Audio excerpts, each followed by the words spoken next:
వైసీపీలో చేరిన Indian union ముస్లిం league party నేతలు.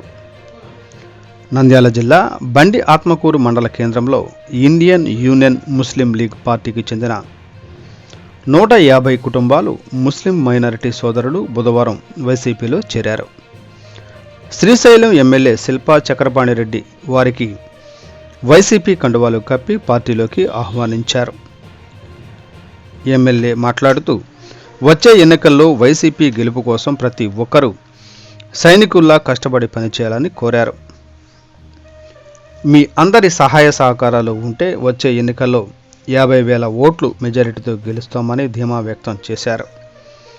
ఈ కార్యక్రమంలో శ్రీశైలం నియోజకవర్గ సమన్వయకర్త శిల్పా భువనేశ్వర్ రెడ్డి, ఎంపీపీ దేరెడ్డి చిన్న సంజీవరెడ్డి, మాజీ ఎంపీపీ వెంకట్రామిరెడ్డి, సర్పంచ్ సంధ్య, జేసీఎస్ మండల కన్వీనర్ పుల్లారెడ్డి, భోజనం సర్పంచి భాస్కర్ రెడ్డి, చిన్న సుబ్బారెడ్డి, బాబురెడ్డి, మండల యువ నాయకులు దీప్ కాంతరెడ్డి, వైస్ సర్పంచ్ నాగేశ్వర్ రెడ్డి, మండల వైసీపీ నాయకులు భూరం శివలింగం, కొంగిస శివశంకర్, దూదేకుల మౌలాలి, కుమార్, సోమశేఖర్ రెడ్డి, పెద్దన్న, వెంకటరామయ్య, చిన్న దేవలాపురం సుబ్బారెడ్డి, విక్రమ్ సింహ నాయక్ తదితరులు పాల్గొన్నారు.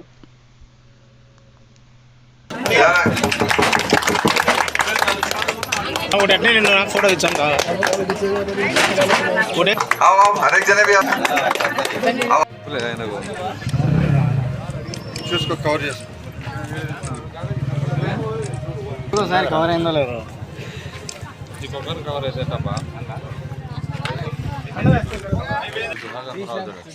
మీరు కరీంల మసన్ గారు మీరు వైఎస్ఆర్ పార్టీలో చేయండిదాము, నేను చక్రపాణి దగ్గర పోయి మాట్లాడతానని చెప్పారు. అందుకు విధంగా నేను ఆలోచన చేసి మద్దతు కాకుండానే డైరెక్ట్గా చేరిక కావాలని నేను నిర్ణయించుకున్నాను. అదేవిధంగా మన బండాత్ముడే కాకుండా మన శ్రీశైలంలో నియోజకవర్గంలో ఎక్కడెక్కడ కమిటీలు ఉన్నాయో ఆ కమిటీ కానీ అతి త్వరలో జాయినింగ్ అవుతారు. అదేవిధంగా ఒక ముఖ్యమైన విషయం అంటే మన బండాత్మూరులో వివర్ కాలనీ ఏర్పడి దాదాపుగా 40 సంవత్సరాలకు అవుతుంది. 40 సంవత్సరాలలో అన్ని పార్టీలు ఎమ్మెల్యేలు పోయినారు, కానీ మన డ్రైనేజ్ గురించి ఎవరు పట్టించుకోలేదు. మేము అదేవిధంగా ముస్లిం లీగ్ పార్టీ తరపు నుంచి జిల్లా కలెక్టర్ దగ్గర ధర్నాలు చేసినాము. వీరపాండ్యన్ గారు వచ్చారు, అందరు సర్లే అన్ని వెళ్ళిపోయినారు.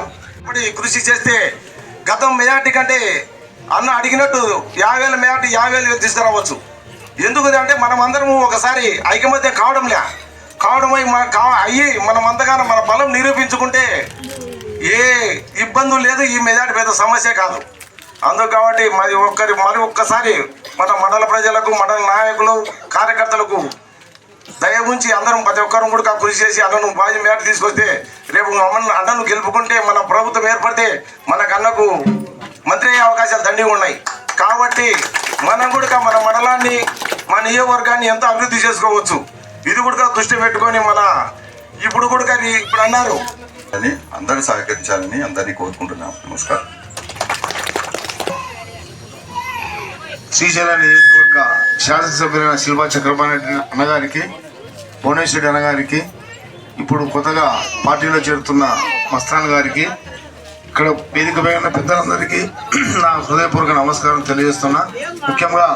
ముఖ్యంగా ప్రజలకందరికీ నా హృదయపూర్వక నమస్కారం తెలియజేస్తున్నాను. ఈరోజు ఎందుకంటే ఈ గ్రామంలో మంచి రోజుని నేను సభాముఖంగా తెలియజేస్తున్నాను. గతంలో ఎంతోమంది ఎమ్మెల్యేలు అయినారు, కానీ ఈ కాలనీ పట్టించుకునేవారు లేరు. కానీ అన్నగారైనా కానీ దీనిపై దృష్టి ఉంచి ₹1 ఇచ్చి ఈ డ్రైనేజ్కు ఉపయోగపడినందుకు అన్నగారికి మరొకసారి ధన్యవాదాలు తెలియజేస్తున్నాను. ముఖ్యంగా ఈ గ్రామంలో వైఎస్ఆర్సీపీ గతంలో 1,300 ఓట్లతో మెజార్టీతో 1,250 ఓట్ల మెజార్టీతో గెలిపించడం జరిగింది. కానీ ఈరోజు మనందరం కలిసికట్టుగా పనిచేసే అన్నకు ఈరోజు మళ్ళీ అంతకన్నా ఎక్కువ మెజార్టీ సాధించాలని నాజరన్న గారి ఆధ్వర్యంలో నిర్వహిస్తున్నటువంటి ఈ సమావేశానికి ముఖ్య అతిథిగా చేసినటువంటి గవర్నర్లు పెద్దలు శిల్పా చక్రపాణి అన్న గారికి, వేదికను అందించిన పెద్దలకు, మీడియా ప్రతినిధులకు, మరి ముఖ్యంగా ఈ యొక్క వ్యూవర్స్ కాలనీ సోదర సోదరి మనందరికీ కూడా పేరు పేరున హృదయపూర్వక నమస్కారాలు తెలియజేస్తూ ఆదర్శవంతమైన నియోజకవర్గం తీర్చిదిద్దే విధంగా పులివెందుల తర్వాత చెప్పుకోవాలంటే ఆత్మకూరు శ్రీశైలం నియోజకవర్గం చెప్పుకునే విధంగా శిల్పాలను కష్టపడతాడని మీకు అందరూ తెలుసమ్మా. ఇక్కడ ఉన్న నాయకులు ఒకరు చెప్పండి, బుడ్డ రాజశేఖర్ మీరు ఎంతమంది చూశారమ్మా? చేసి ఎత్తండి. ఆధ్వర్యంలో మా చెల్లెమ్మ ఆధ్వర్యంలో ఈరోజు ఐఎంఎల్ ఇండియన్ ముస్లిం లీగ్ పార్టీ ఈరోజు దీంట్లో విలీనం చేయడం జరుగుతూ ఉంది. ఈరోజు చేస్తున్నందుకు వాళ్ళందరినీ సాదరంగా ఆహ్వానిస్తూ ఉన్నా. వాళ్ళతో పాటు కమిటీ సభ్యులను, దీంట్లో మెంబర్స్ అయినటువంటి వారందరినీ కూడా సాదరంగా ఆహ్వానిస్తూ వేదిక నిర్వహించినటువంటి పెద్దలకు, వేదిక ముందు ఉన్నటువంటి మా ఇంటి ఆడపడుచులకు, అదేవిధంగా వివిధ గ్రామాల నుంచి వచ్చిన ఎన్నో రకాలుగా సమస్యలున్నా, డబ్బు లేకున్నా, రాష్ట్రం పరిధిలో డబ్బు లేకున్నా మన మహిళలకు సంక్షేమాన్ని అందిస్తూ ఉన్నాడు కాబట్టి ముఖ్యమంత్రి. అదే మధ్యన కరోనా కష్టకాలం ఎన్నో రావడం, ఎన్నో రకాల ఇబ్బందులు గురి కావడం, మన రాష్ట్రం అతలకుతలమైన సందర్భం మీకు అందరికీ తెలుసు. ఏదేమైనా ఎన్ని ఇబ్బందులు ఉన్నా ఒక చేయాలి. ఆ రోజు నేను మాట ఇచ్చా ఎలక్షన్లలో, నేను ఎలక్షన్లలో పోయి లోపల కంప్లీట్ చేయాలి. గ్రామ పెద్దలు అడుగుతూ ఉన్నారు, ఇక్కడ ఉన్నటువంటి నాయకులు అడుగుతూ ఉన్నారు, చేయాలన్న అది పెద్ద సమస్య కూర్చుంది. అది వచ్చినప్పుడల్లా నువ్వు వర్షాకాలంలో నువ్వు పిలిస్తే నువ్వే ఆశ్చర్యపోతావు. ఇప్పుడు వర్షం లేనప్పుడు బాగా కనపడుతుంది, వర్షాలు వచ్చినప్పుడు చూస్తే ఎక్కడ చూసినా ఒక జలపాతం లాగా ఉంటుంది అని చెప్పి చెప్పడం జరిగింది. అయినా ఒకనొక సందర్భంలో వర్షాకాలం చూద్దురాని అని పిలిస్తే రావడానికి కూడా భయపడినా, ఎందుకంటే డబ్బులు లేవు, మళ్ళీ పోతే వీళ్ళు పట్టుకుంటారని చెప్పి. అదేవిధంగా ఆ డబ్బులు కూడా ఈరోజు అంతా ఎక్కడికో ఇవ్వాల్సిన డబ్బు మేము ఒక్క గ్రామానికి పెట్టాం. ఎక్కడో తీసుకొచ్చి ఈ సమస్యను తీర్చాలి. ఇంత ₹1,00,00,000 అంటే చిన్న సమస్య కాదు, ఇది చాలా పెద్ద సమస్య. సమస్యను తీర్చాలి అనే ఉద్దేశంతో, మాట ఇచ్చాననే ఉద్దేశంతో ₹1,00,00,000 ఈ యొక్క డ్రైనేజ్కి ఇచ్చా. దాంతోపాటు ఇంకొకటి చాలా చోట్ల కూడా ఇవన్నీ మన కలవట్లు కూడా కట్టాలా.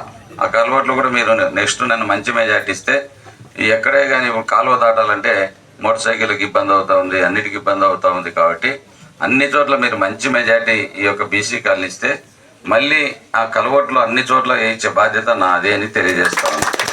మళ్ళీ హామీ ఇస్తా ఉన్నా, ఎలక్షన్లప్పుడు ఎలక్షన్లు మీరు ఎన్ని చేస్తే ఎలక్షన్లో ఒక 6 నెలల లోపలనే, ఎలక్షన్లు అయిపోయిన తర్వాత 6 మాసాల లోపలనే మీ కలవట్లు ఇచ్చి బ్రహ్మాండంగా చేసే బాధ్యత నాదే అని తెలియజేస్తా ఉన్నా. మీకంతా తెలుసు, ఈరోజు చూస్తూ ఉన్నారు మన ఏం జరుగుతూ ఉంది రాష్ట్రంలో, ఏ విధంగా దుర్మార్గమైనటువంటి వ్యక్తులు తయారవుతూ ఉన్నారు. ముసలోళ్ళ పైన, ముసలోళ్ళు ఈరోజు 1వ తేదీ పెన్షన్ వచ్చి తెల్లవారుజామున పోయి అవ్వా లేవా నేను వచ్చాను పెన్షన్ తీసుకొని లేపి తెల్లవారుజాము 4 గంటలకు తిరిగి ఆ పిల్లలు తిరుగుతూ ఉంటే తాత లేయి నేను వచ్చాను మనవాడిని అని చెప్పి